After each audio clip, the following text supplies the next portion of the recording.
Eu queria retomar essa questão da América Latina de estar no foco.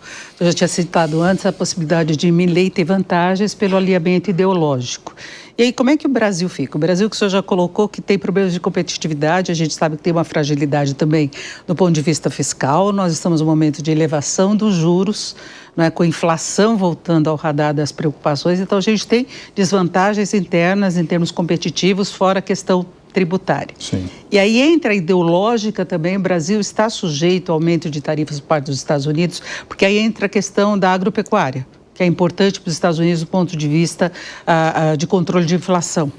E ideologicamente, hoje o presidente Lula até, ao comentar a posse de Trump, ele elogiou, falou da expectativa favorável, mas ele falou que ele não quer encrenca com ninguém, não com a Rússia, nem com a China, nem com os Estados Unidos, nem com a Venezuela.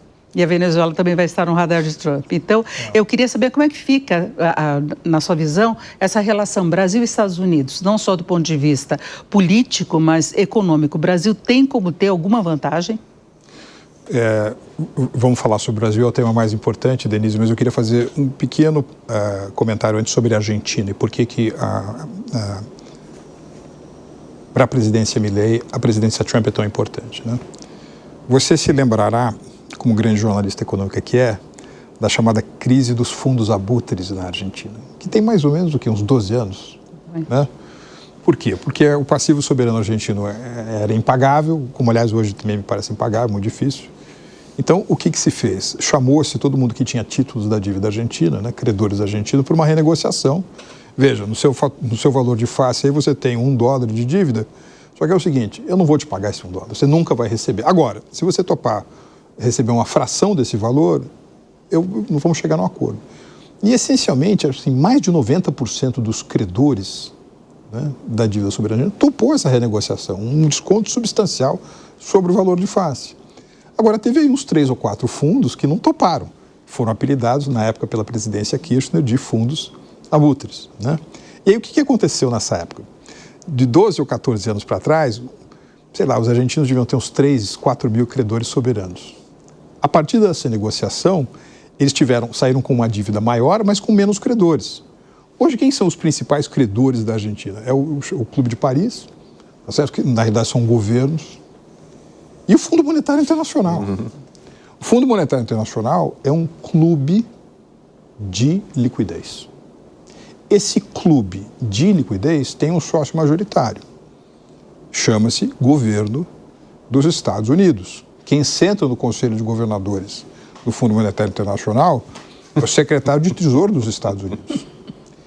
Então, veja bem, se a Argentina equaciona o seu passivo soberano externo mediante uma extensão de prazos junto ao Fundo Monetário Internacional e taxas de juros mais baixas do que aquilo que a Argentina encontraria nos mercados tradicionais, você equaciona um problema fundamental da Argentina. E o FMI já tem elogiado a política argentina. Do ponto de vista conceitual, as coisas estão todas indo muito bem, da ótica do Fundo Monetário Internacional. Você tem uma lição de casa de sobriedade econômica, eu acho que quase que miraculosa, né, dada a velocidade, né, do que Milei está fazendo. O carro ainda está no meio do túnel, há muito caminho a percorrer, mas você vai receber um turbulento muito importante no veículo se você tem um acordo assim favorável para a Argentina no âmbito do Fundo Monetário Internacional. Por isso que a relação com a presidência, entre outras coisas, é por isso que a relação economicamente com a presidência Trump é tão importante. Em relação ao Brasil, Denise, há coisas que são boas e outras que não são tão boas. Né? O que eu acho que tem de mais promissor para o Brasil nessa história? Né? Eu já morei muitos anos nos Estados Unidos, já morei muitos anos, morei na China também, conheço muita gente em ambos os países.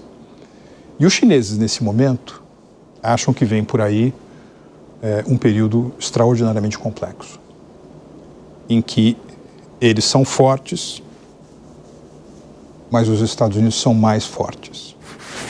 Então, se de repente os Estados Unidos decidem, como provavelmente será o caso, estender um cobertor de tarifas sobre praticamente todo o universo de exportações chinesas para os Estados Unidos, os chineses terão de retaliar mas eles não podem retaliar na mesma proporção e na mesma extensão, porque isso machucaria os seus próprios interesses.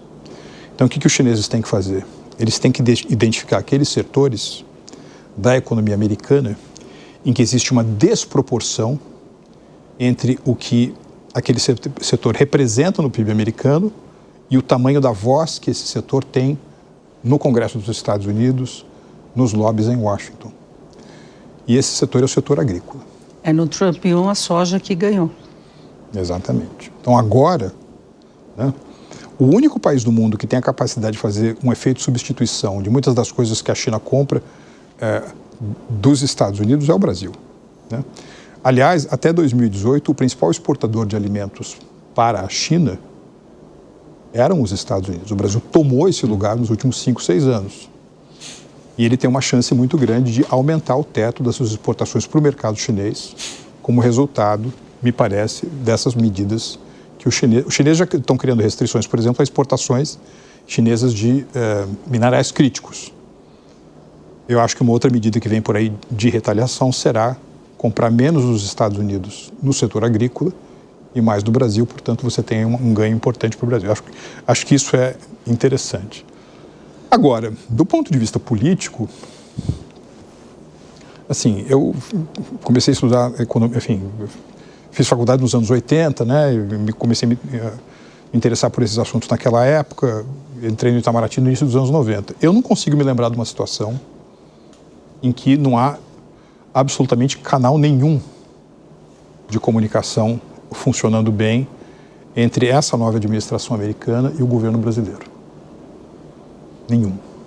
Até tem gente agora falando daquele período ali da presidência Bush, né, porque Lula foi eleito em 2002, você tem um sujeito que era filho de um presidente, tinha sido governador do Texas, e de repente você tem um presidente né, que tem um passado sindical, com claras simpatias pelo campo socialista, mas no final eles tiveram ali uma relação.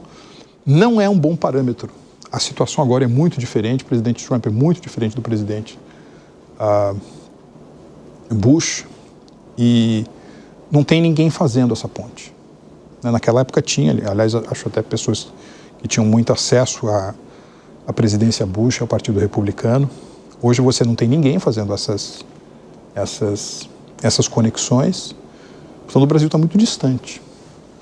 Muito distante. O Brasil do Lula, né? O Brasil do governo Lula está muito distante. Então pode não ter nenhuma Unidos. vantagem direta nessa relação Brasil e Estados Unidos. E com um calendário que inclui o quê? Por exemplo, o Brasil vai entrar na presidência dos BRICS. O Brasil entrou na presidência dos BRICS agora, a presidência é exercida pelo Brasil. Depois, e teve mais adesão final, de Cuba e Bolívia, ainda na sexta-feira. Você tem a COP mais para o final do ano em Belém, os Estados Unidos saindo hoje, anunciando, né, mais uma vez, saindo do Acordo de Paris, vai, portanto, esvaziar. É fora dessa agenda política. climática. Então é uma situação que não é simples, não é simples.